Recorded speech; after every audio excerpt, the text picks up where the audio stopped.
Hey, all right, hello everybody. It's Dr. Alex Earle. We're here at Pure Plastic Surgery today, and it's Hump Day with Dr. Alex Earle. So this is the time I get to spend you guys and go over plastic surgery topics and answer all your questions. And today we are going to talk about something that I've been asked, I've had a lot of people ask about. And so today we're going to kind of delve into breast implants. Okay, so I've been getting a lot of questions lately about the implants. What are the different types of implants, what are the different sizes, the different profiles, and all these sorts of things. So I want to get kind of into the nitty gritty. So today we're going to go into as much detail as we can relating to implants. So hopefully by the end of the kind of talk today, you'll be fully informed and you'll have a better idea of what there is to choose from and what would potentially be the best choice for you. Okay? All right, so when we talk about implants, there's multiple things that we have to consider. So there's a lot of different types of implants. There's different shapes, there's different sizes, there's different kind of textures to the implants as well. So what's outside of the implant, kind of the covering or the shell of the implant can be different, and then what's inside the implant can be different as well. Okay, so that makes it very, very complex for people sometimes, and it makes it difficult for them to kind of know exactly what to choose. Okay, so one of the very first things that we decide when we're thinking about a breast implant is whether you want a silicone implant or a saline implant. Okay, those are really the two kind of broad categories. So some people say, silicone versus saline versus gummy bear. So gummy bear is really not its own category. Gummy bear implant is basically just a type of silicone implant, and it's actually the type of implant that we use today. These are kind of now your 5th generation silicone implants. Those are what people call a gummy bear implant. It's what's called, or in more kind of technical terms, it's called a cohesive gel silicone implant. Okay, so what does that mean? That means that if you were to cut that implant in half, it would retain its shape. Okay, the silicone wouldn't just kind of spill out. So it's a cohesive gel silicone implant that equals gummy bear implant, and those are all within the category of silicone implants. Now there are different types of those as well. There's some that are more cohesive than others, and you can make a decision there as well. But two broad categories are silicone versus saline. Overall, I think in terms of safety profile and everything else, they're very, very similar. There's not one implant that is safer than another when you're just talking about silicone versus saline, okay?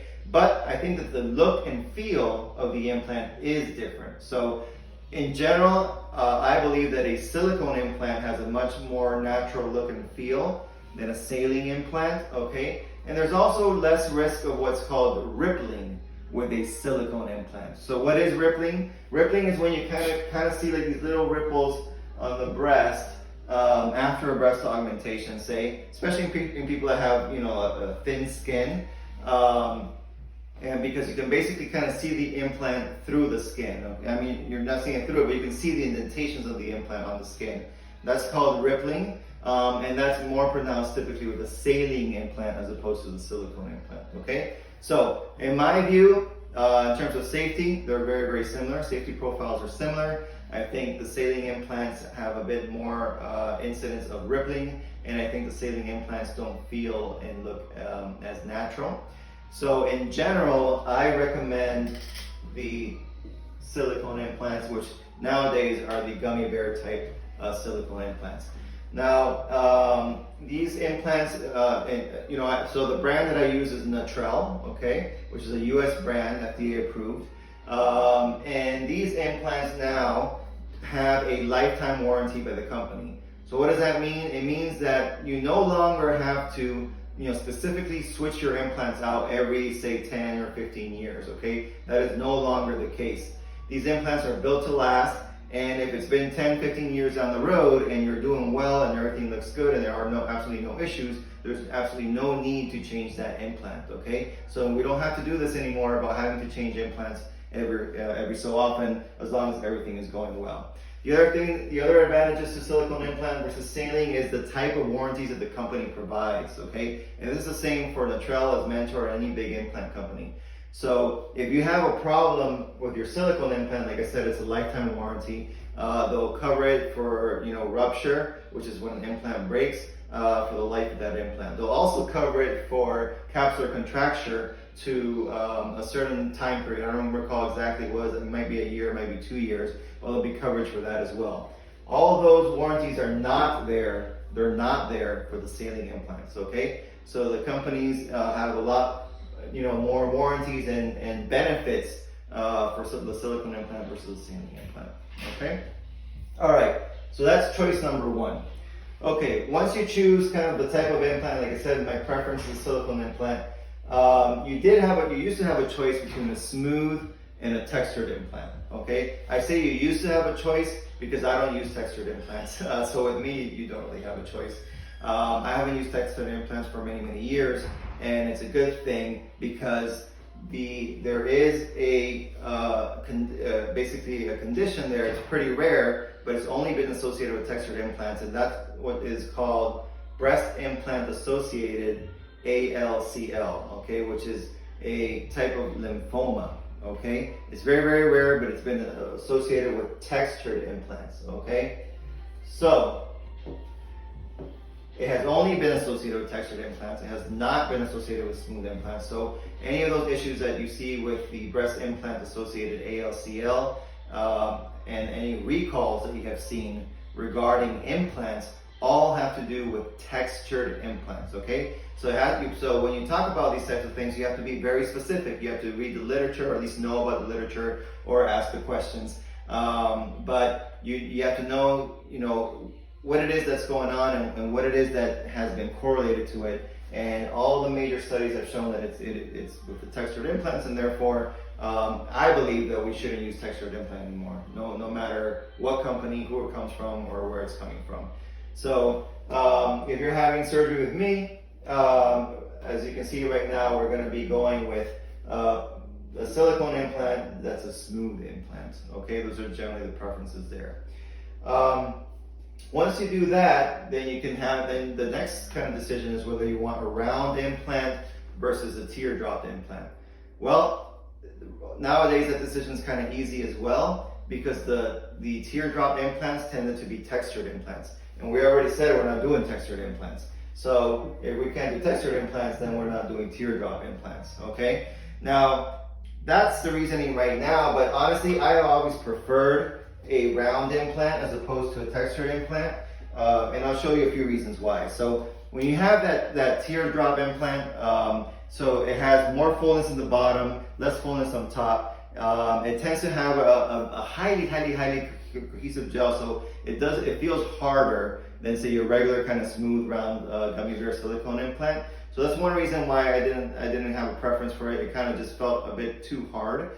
And the other thing is when you have a round implant and you put it flat, yeah, it looks pretty round. But if you're standing up and you see that on the side there, it assumes a teardrop shape already. Okay. So, you put an implant like this, you put it, you're standing up, it has that teardrop shape already.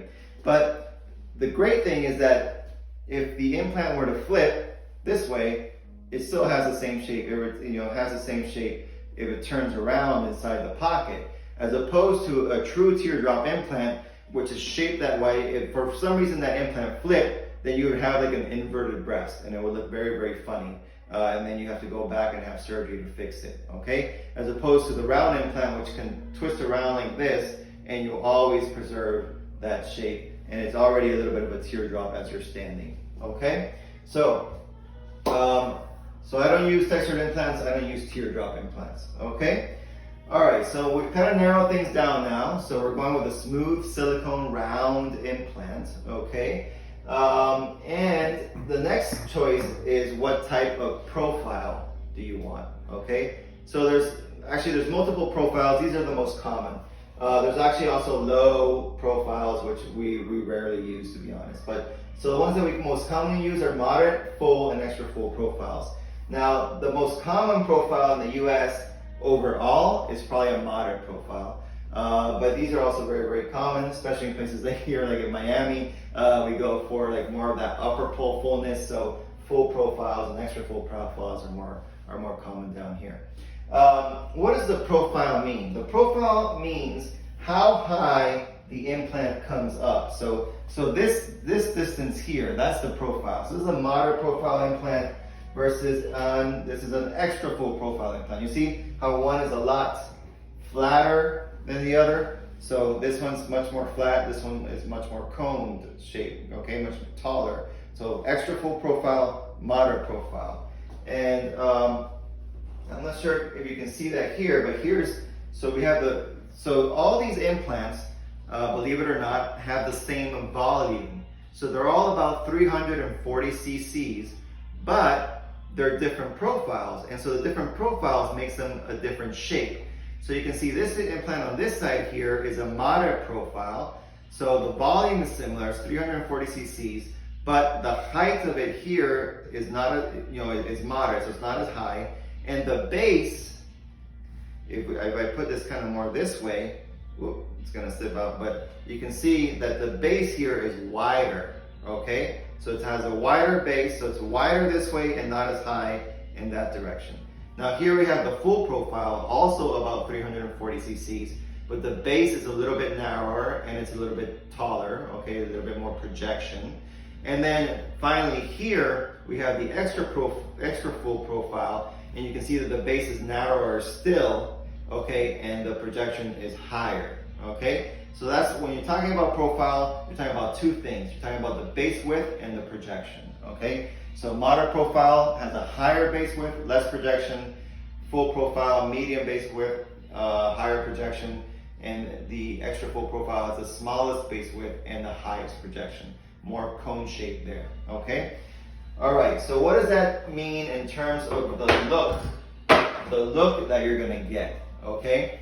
If you like having, yes, a fuller breast, but a more kind of natural slope as the breast comes from the collarbone, as your body goes from the collarbone into the breast, then you probably wanna do a more of a moderate profile implant. Now, if you want a look where you want fuller breast and you want more upper pole fullness and more projection out this way, a little bit more of an augmented look, then you'll go for a full profile. And then if you like that kind of like that really kind of fake look, you just want to tell the world you had a breast augmentation, basically, that very kind of top up, very projected look, that very augmented kind of fake look, then you'll go for the extra full profile, okay? So it all depends on the patient preference, on what kind of a look they're going for.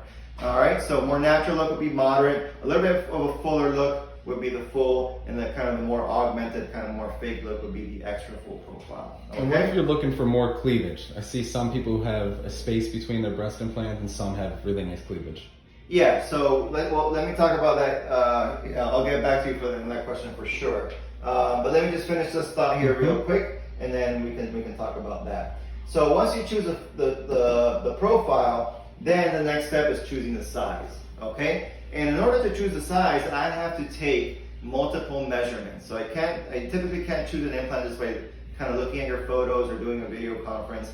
We won't really choose the implants. We actually come in the day before surgery for your pre-op, so I can take all these measurements, and then based on the measurements and the look that you're going for, we can choose the profile and volume of the implant. So the way that implants come are in different volumes. So it's not like, you can't tell me I want a C cup. That doesn't really work. Okay, you can say, yeah, I want to go from a B to a C, but I have to be able to look at your body, take all the measurements, and then based on all that, then determine what's the best volume of an implant for you that will hopefully get you into that C cup range, okay? But when you look at a chart of implants, do we have a chart here? No, okay. But when you look at a chart of implants, they come in different volumes. They don't come in different cups. It's not like these are the A cup implants and these are the C cup implants, okay? They come in different volumes. And why is that? Because for the same volume of an implant, you can have a very, very different look depending on the body of the patient. So say you have a very thin patient, I don't know, say very thin patient, BMI is like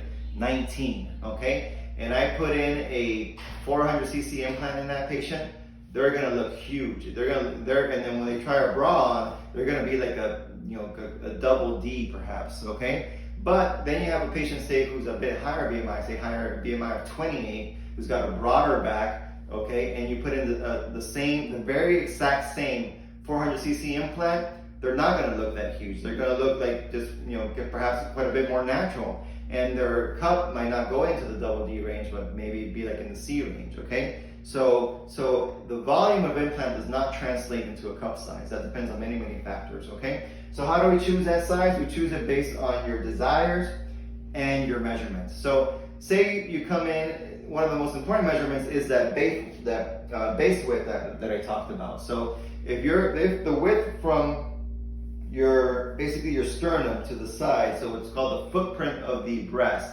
if that base width is say 13 centimeters, you don't want to choose an implant that's either too wide or too narrow. So you want to choose an implant that's say, somewhere between maybe 12.5 to 13.5 centimeters. That's the range that you have, okay? If you choose something that's 15 centimeters, it's going to pop out the side. That's not going to look good. It's going to fall into your basically your armpit, into your axilla. It's going to be very, very uncomfortable. And if you choose something that's too narrow, it's going to cone out the breast. It's going to and it's going to like just move around in there, and that's not good either. So you got to choose something that's kind of within a small range of your natural base width. Okay. All right, so that's going to help us with the size. And so once I have that base width, once I have the look that you're going for, once we've chosen the profile that we want, then we can go to the chart and choose the volume of implant that you're going to have. Okay? All right. Now, so we were asking about cleavage. So let's talk about that.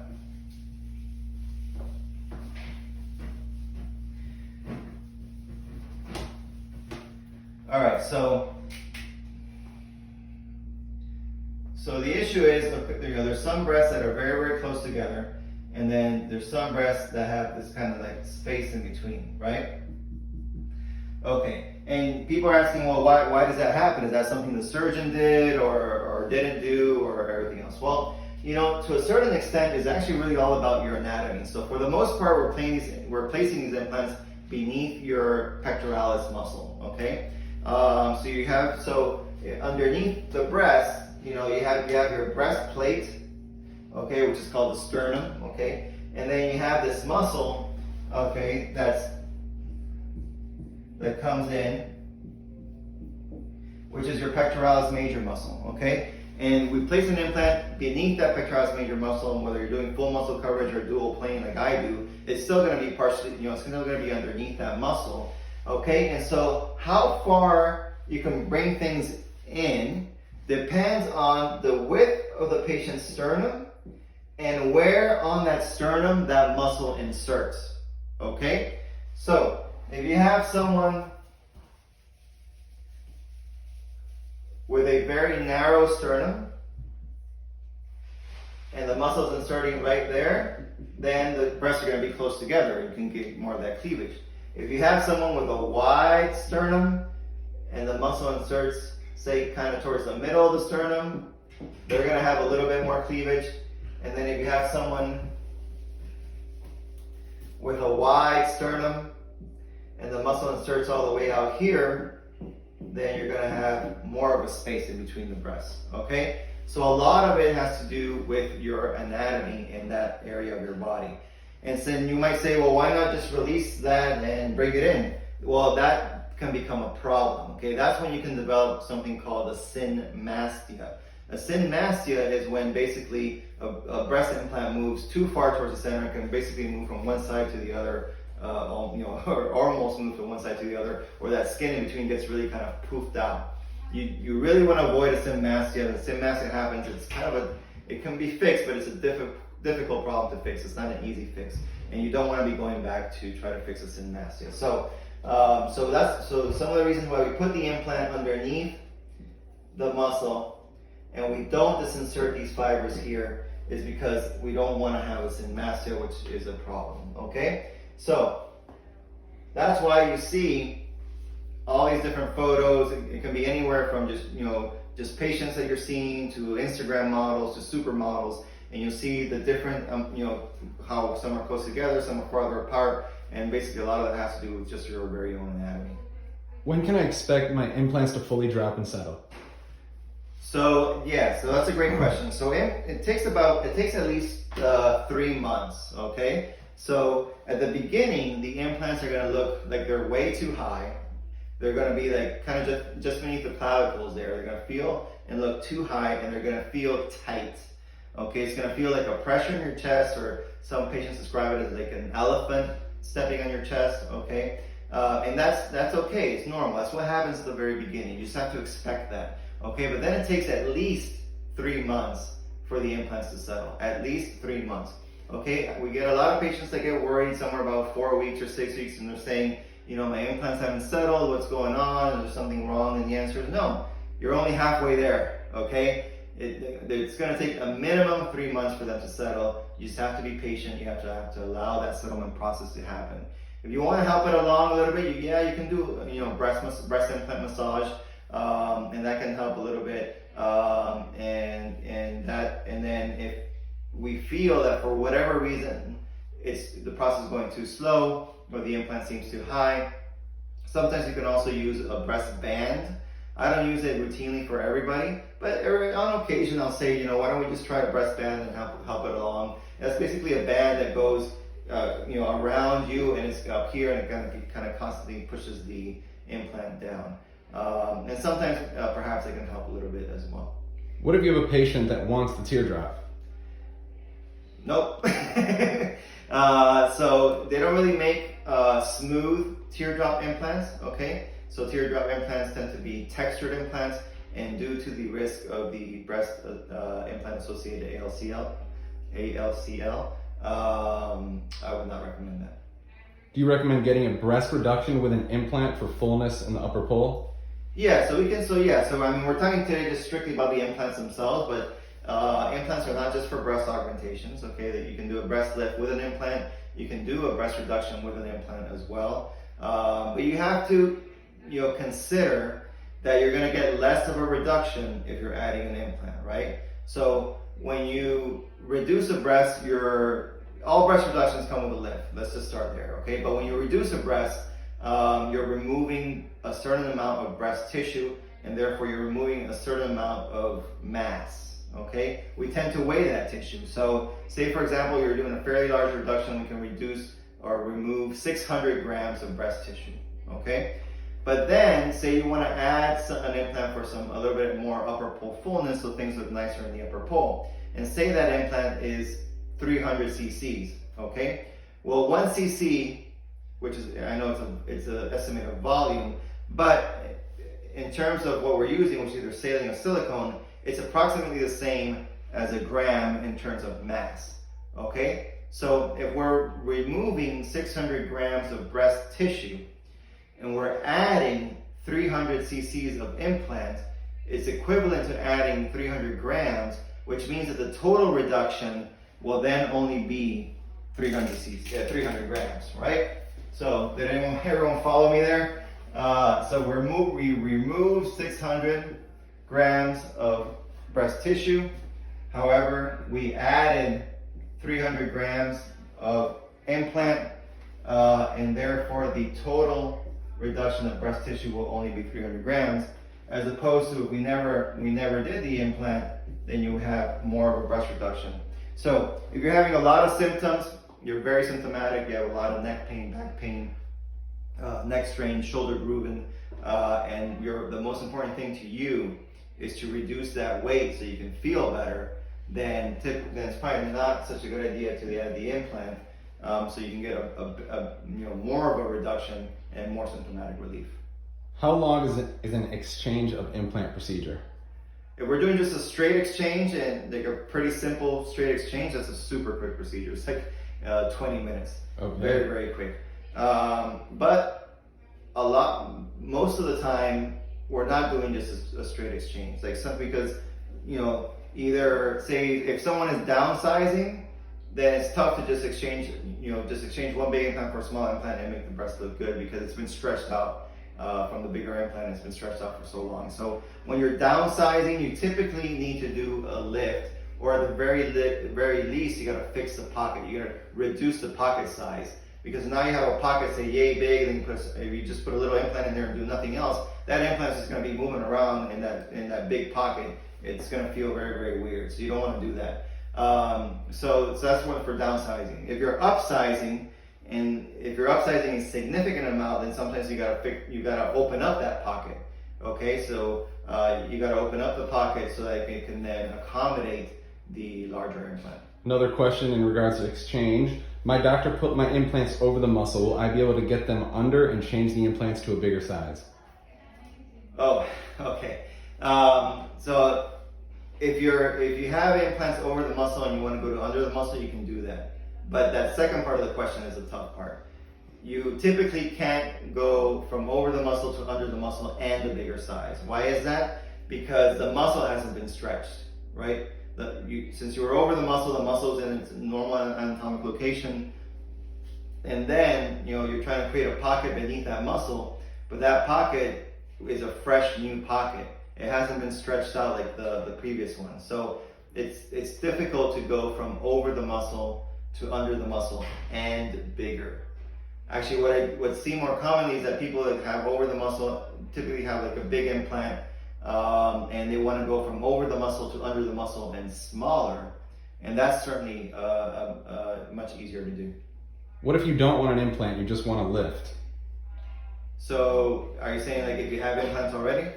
Well, if you have implants already, we can certainly do that. We can remove the implants and do a lift, and most likely you will need a lift because the skin and the breast tissue has been stretched out. If you just want to do a lift without implants, that's fine too. We can do that as well. But we have to make that determination together in terms of how much breast tissue you have. Okay, so if you have droopy breasts but you have a certain amount of breast tissue, then yes, we can do the breast lift alone, no implant. If you, for example, are someone who breastfed multiple babies, or if you had some significant weight loss and the breast has been deflated, and we call it kind of like an empty bag breast, then typically you need something to give that breast some more fullness. You need to add volume, and so the only way to add volume is with an implant. Do the implants that you use have an expiration date? So no, so like we mentioned towards the beginning of the talk, the Natrel, Gummy silicone type implants don't have an expiration date. They have a lifetime warranty, so there's no specific need to exchange them in the future as long as everything is okay.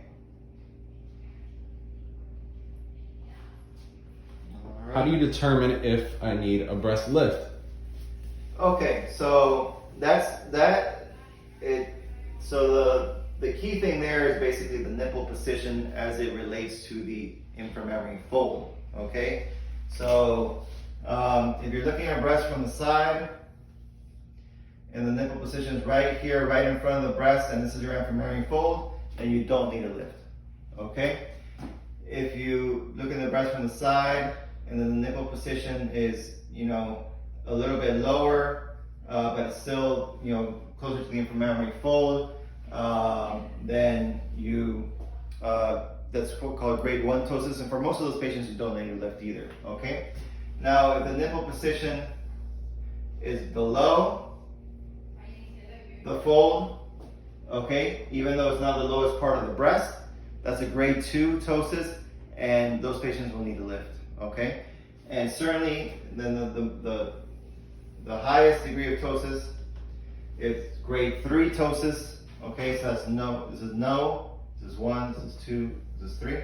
Grade 3 ptosis is when the nipple position is below the inframammary fold and the lowest point of the breast. Okay, you definitely need a lift. These ones, typically grade 3, almost always are anchor type pattern.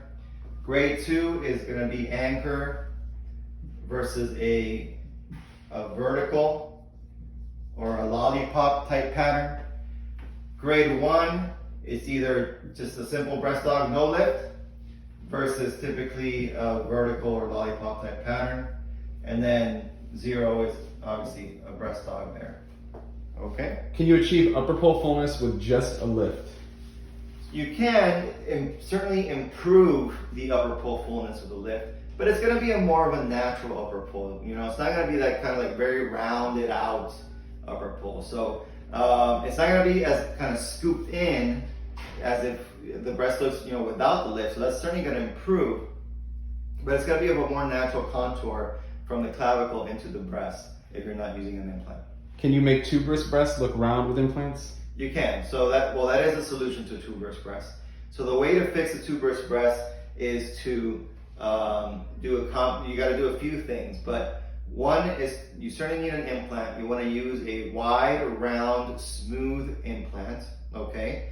And a lot of times, actually, that's like a kind of a one patient where you really have to consider putting the implant above the muscle, because you really want to change the shape of that breast gland, okay? And so it's easier to do that with the implant when you put it above the muscle, okay? And then typically you also have to do a what's called a circumareolar or a donut-shaped type of a mastopexy as well, okay? Some people might not know exactly what a tuberous breast is. So that's a breast that looks, well, basically the name comes because it looks kind of more like a tube. It means like the base width of the breast is very constricted. It's too narrow for what it normally should be. And the areola is very, very large, especially as compared to the rest of the breast. And you have a lot of breast tissue kind of herniating into the areola.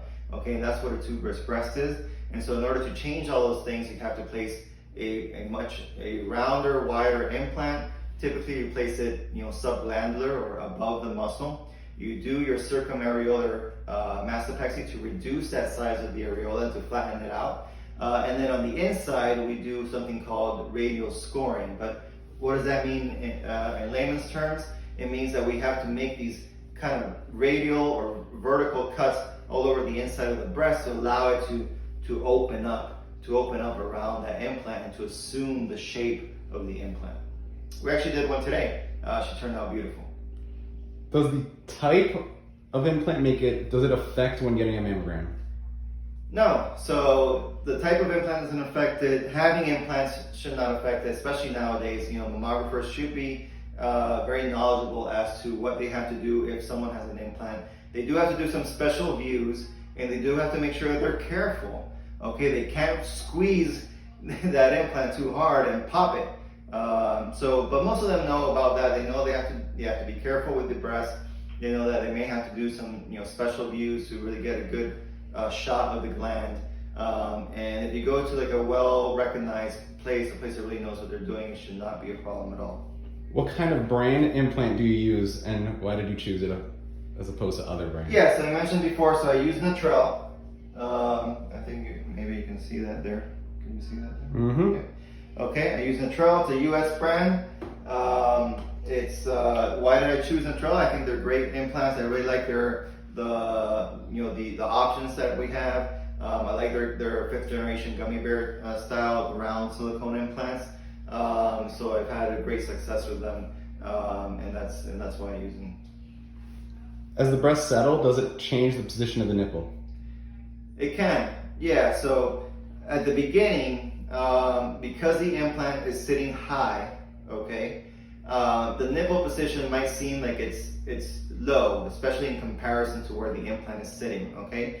And so then as the implant starts to come down and settle down, that nipple position, which starts off a bit low, implants here, nipple position is a bit low. As the implant starts to come down, that nipple essentially does what I'm doing here with my hand. So implant comes down and this comes up, kind of just like that. So it does, as the implant settles, the nipple position improves. All right, I know you have to go soon, so I think we're all set. All right, awesome. Okay guys, so I hope this was very, very helpful. This is pretty much a comprehensive talk on breast implants. So we will save this video, right? We got it? Yes, okay, sir. Good. We're gonna save this video. We're gonna put it on the Pure Instagram IGTV.